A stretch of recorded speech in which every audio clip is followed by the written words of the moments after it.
nappies is something a newborn will need you to do about 8 or 10 times a day, and possibly more with cloth nappies. A few pointers will make the job a lot easier.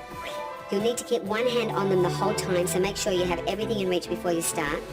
Yeah, just pull it all the way up to the back, just so she doesn't weigh on it. That's a little bit wet. When it's all jelly inside, then it'll get when it's wet.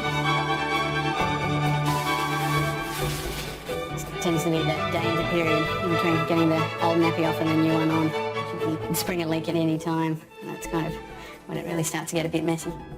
You can use a barrier cream like Desitin, Amylin. If they do get a bad rash, instead of using a wipe, just rinse the area with warm water and let it air dry for a while before putting the barrier or nappy rash cream on again. If you're not subject to water restrictions, cloth nappies are an inexpensive, reusable alternative to disposables. There are a variety of styles, and the cloth nappy has come a long way from the original terry towel with safety pins. When it comes time to wash the cloth nappy, drop the contents down the toilet and follow the instructions to prepare a bucket of nappy cleaning solution. Put the nappy in, swirl around, and then soak for 4 hours, and make sure the lid's on tight. When done soaking, rinse thoroughly in a bucket of clean water, wring out and hang up to dry. Happy with that. There we go. There we go.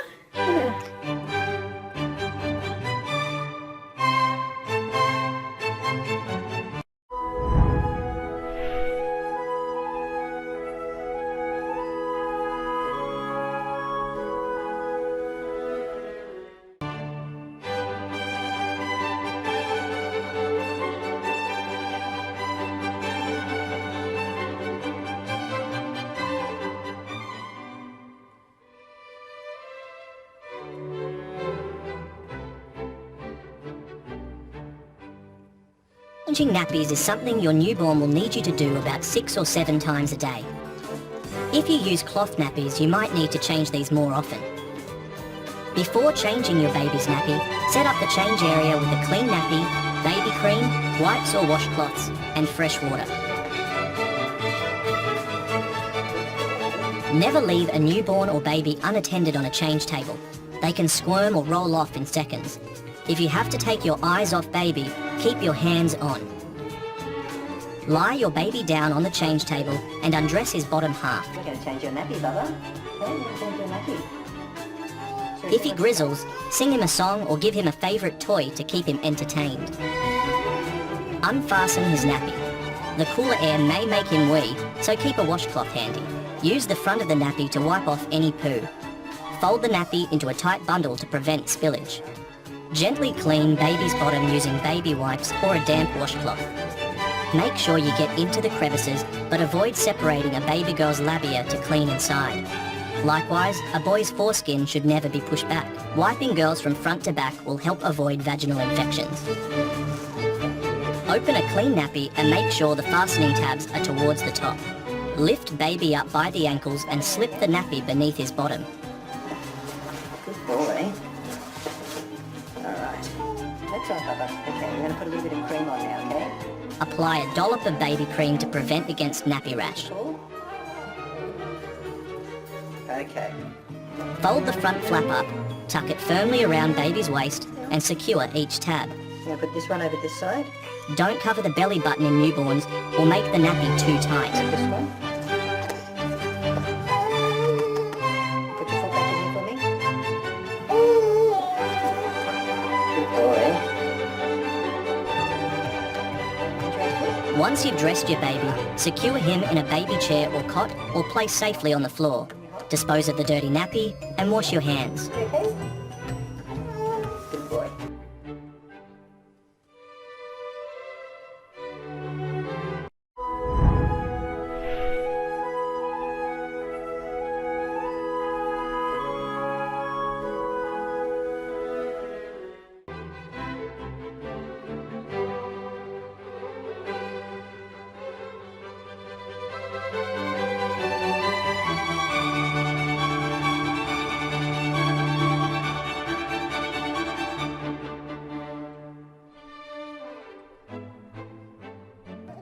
Come on. Your baby's brain has a lot of growing to do. You can help your baby's brain development through bonding.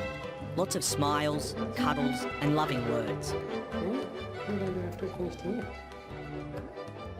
For some parents, bonding happens right away, while for others, it takes some time, but it's never too late to bond with your baby.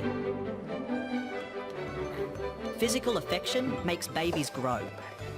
Try cuddling your baby close to the left side of your chest so she can hear your heartbeat. Your baby might find this reassuring. Skin-on-skin contact, such as baby massage, can make your baby feel secure. Eye contact is especially good for bonding and development. When your baby deliberately catches your eye, you can look right back into her eyes. And keep maintaining that eye contact until she looks away.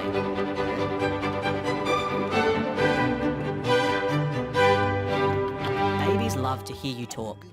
Give a running commentary as you go through the day. Talk about what you are doing and name the things and objects around you. Babies also love sing-song voices and funny noises. Using facial expressions when you talk helps your baby learn the connection between words and feelings.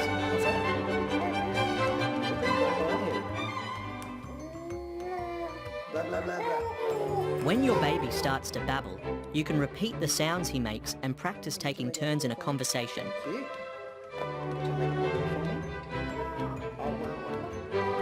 It's never too early to start reading to your baby. Baby will love looking at the pictures, listening to your voice, and spending time with you.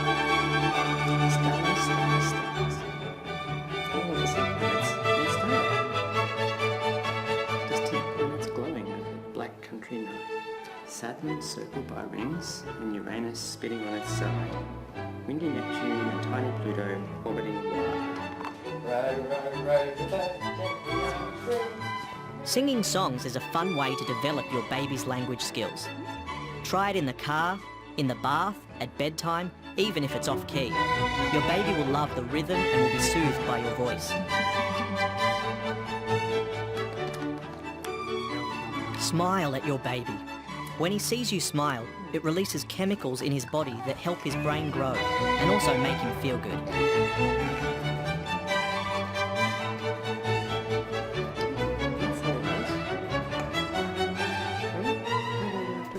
Play simple games with your baby, such as peekaboo, pat a cake, or this little piggy went to market. Games like these can help your baby's learning and movement skills. If baby's gaze is averted, he might not want to play anymore, or might begin to show signs of being tired. Try a change of activity. Put him on the floor to gaze around, or into bed for a nap.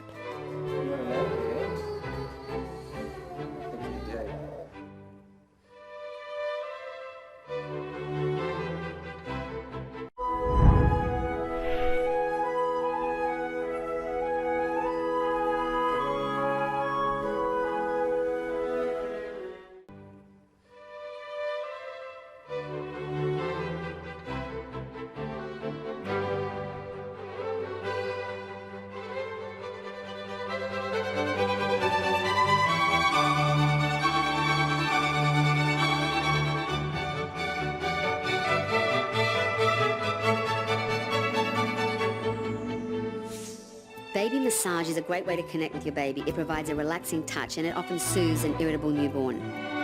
Try it in a warm room after she's had her bath. It's really nice just to get her stretched out and just get her relaxed. Use gentle, long, soothing strokes. It's not meant to be a deep massage. If they're not enjoying it, then stop.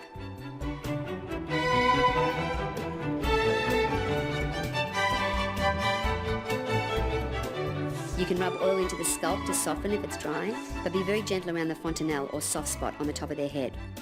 We turn you on your tummy.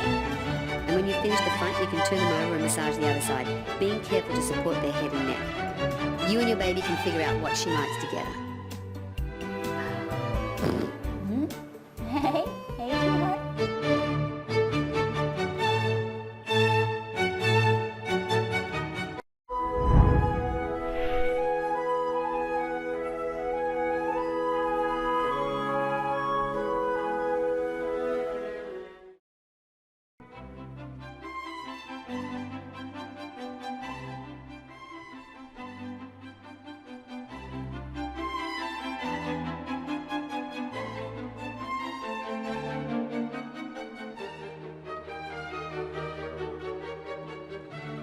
Bringing up a baby is not always easy, and it's important to realise that you can ask for help. And the great thing is there's a lot of help out there for little or no cost if you know where to look. For many parents, extended family is the first place to go for help or advice. You may have already consulted a lactation consultant at the hospital or visited your local early childhood health centre or community centre. Your GP is a good first point of call for many health concerns you may have, both for your baby and for yourself, and can refer you on to many other services. There are specialist organisations that can give hands-on help if you feel that you're really struggling with settling and sleeping issues. This room is typical of most of the rooms. Some of them have a slightly different layout. This room here has got a double bed. There's an ensuite bathroom through to the back, which has got a little bath which can be used for a toddler bath also.